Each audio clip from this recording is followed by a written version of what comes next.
yo allergy. But now you more than go go town. Me ba. Ball no more ball one teo if you one age man. Yeah, to anyone the jam no large system like I better now know because ball le no follow. Are you more you can test upon no.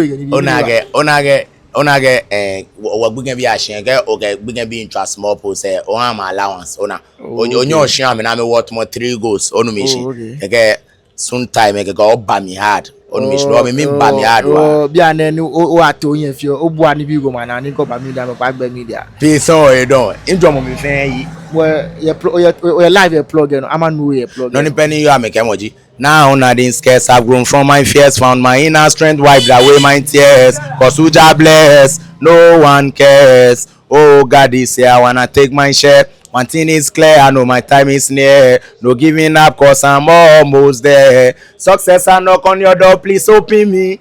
Give me the key to my destiny. God bless me, make them no laugh me. Overthinking, I wanna finish me. Lord, I pray, oh Lord, I pray. It is my turn to shine, oh. It is my turn to win, oh. Blessings I knock on your door. Bele mo mi mean by. Bele mo mi mean by. Bele mommy mean by Bele mommy. Any pen york man be am. Oh, Shimbo, I thought you are known for pele dance. Won't you get pele dance? And dance on a low reggae, low hip hop because then you go down. Vuvuzela is versatile. Bebo le again no mwele.